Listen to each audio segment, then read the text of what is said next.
मनाची।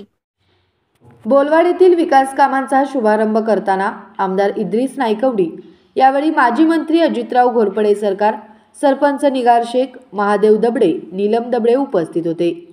म्हैसाळ जिल्हा परिषद गटातील म्हैसाळ, वड्डी, टाकळी आणि बोलवाड या गावात आमदार इद्रिस नाईकवडी यांच्या माध्यमातून मंजूर 3,83,95,000 रुपये खर्चाच्या विविध विकास कामांचा शुभारंभ आमदार सुरेश भाऊ खाडे, आमदार इद्रिस नाईकवडी, माजी मंत्री अजितराव घोरपडे सरकार व राष्ट्रवादी काँग्रेस पक्षाचे मिरज विधानसभा क्षेत्रप्रमुख महादेव दबडे यांच्या प्रमुख उपस्थितीत पार पडला। महादेव दबडे म्हणाले की आमदार इद्रिस नाईकवडी यांच्या मार्गदर्शनाखाली महायुतीच्या माध्यमातून गट तट बाजूला ठेवून केवळ विकास कामे करण्यावर आमचा भर आहे। गावातील विविध समस्या सोडविण्यासाठी जिल्हा परिषद गटातील बोलवाडमध्ये 80 लाख, टाकळीमध्ये 1,95,95,000, वड्डीमध्ये 36 लाख रुपये आणि म्हैसाळमध्ये 72 लाखांचा निधी दिला आहे। या कामांचा शुभारंभ झाला आहे। या सर्व गावातील अन्य कामेही प्रस्तावित केलेली आहेत। येथे मूलभूत सुविधा उपलब्ध करून देण्यासाठी प्रयत्न सुरू आहे। महायुती म्हणून आम्ही गावागावात विकास कामांना गती देत आहोत। गावातील आवश्यक ठिकाणी विद्युत रोहित्र म्हणजेच ट्रान्सफॉर्मर बसविण्यासाठी देखील निधी उपलब्ध करून दिला असून यातून शेतकऱ्यांना याचा फायदा होणार असल्याचे श्री दबडे यांनी सांगितले।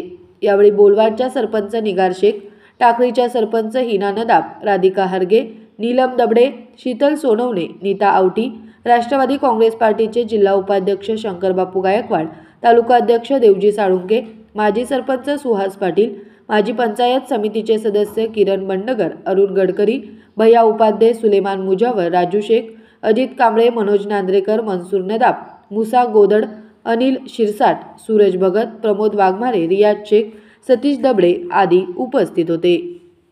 घोरपडे सरकारला तर काय पूर्व भागाचा कोपरा माहिती आहे। प्रत्येक गावाचं काय नाही सगळा आराखडा त्यांच्याकडे, सातबारा सगळं आहे त्यांच्याकडे। त्यामुळे मला मार्गदर्शन मिळालं कुठेही कमी पडत नाही किंवा ते मार्गदर्शन करायला कुठे कमी पडत नाही। त्यामुळे निश्चितपणाने येत्या काळात आपण चांगल्या पद्धतीची कामं करू। फक्त एक आहे, टाकायला जाऊन मुगाला पुन्हा नाही की आम्ही काम करतो, आम्ही 5 वर्ष राबतो तुमच्यासाठी, धावपळ करतो, काय नाही ह्या गावात नाही काम मार्गी लागलंच पाहिजे, आपल्याकडे नाही दुसऱ्याकडे, त्याच्याकडे काहीतरी करून हे करून ते करून काहीतरी उपयोग करून तुमचं काम तुमच्या दारात आणण्याचा आमचा प्रयत्न असतो।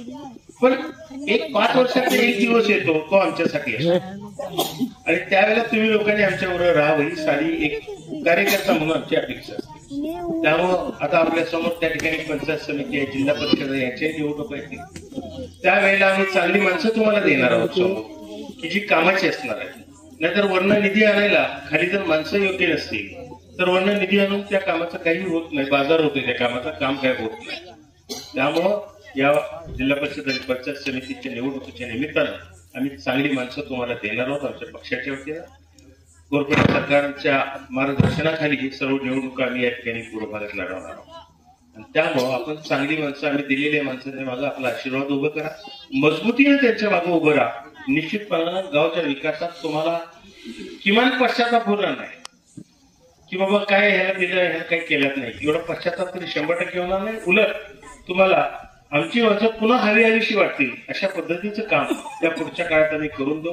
बोलवाडचं जे काय उर्वरित काम आहे त्याचं सुद्धा नियोजन आमच्याकडे आहे।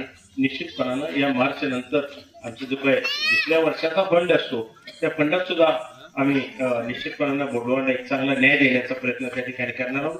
मधल्या काळात थोडंसं आचारसंहितेची तांत्रिक अडचण असते, आता आचारसंहिता सुरू झालेली आहे ना, नगरपालिकेच्या निवडणुका आहेत, हे आहेत, आता आपली जिल्हा परिषद पंचायत समिती नंतर महापालिका, त्यामुळे आचारसंहितेची थोडीशी अडचण असते। पण त्या अडचणीतून सुद्धा कुठं सवड मिळेल तर निश्चितपणानं आणि बोलवाडच्या पदरात काय देता येईल त्यासाठी म्हणून आमचा प्रयत्न असेल। आज या ठिकाणी या कामाच्या निमित्तानं तुम्ही सर्वजण या ठिकाणी यायला थोडासा उशीर झालाय, तरी आपण सर्वांनी या ठिकाणी वेळ दिलेला आहे। त्यामुळे आपल्या सर्वांना धन्यवाद देतो आणि आपल्या गावच्या विकासासाठी आपण सर्वांनी एक दिलानं एक मतानं आमच्या बरोबर राहावं आणि आमच्या माणसांच्या मागं आपले आशीर्वाद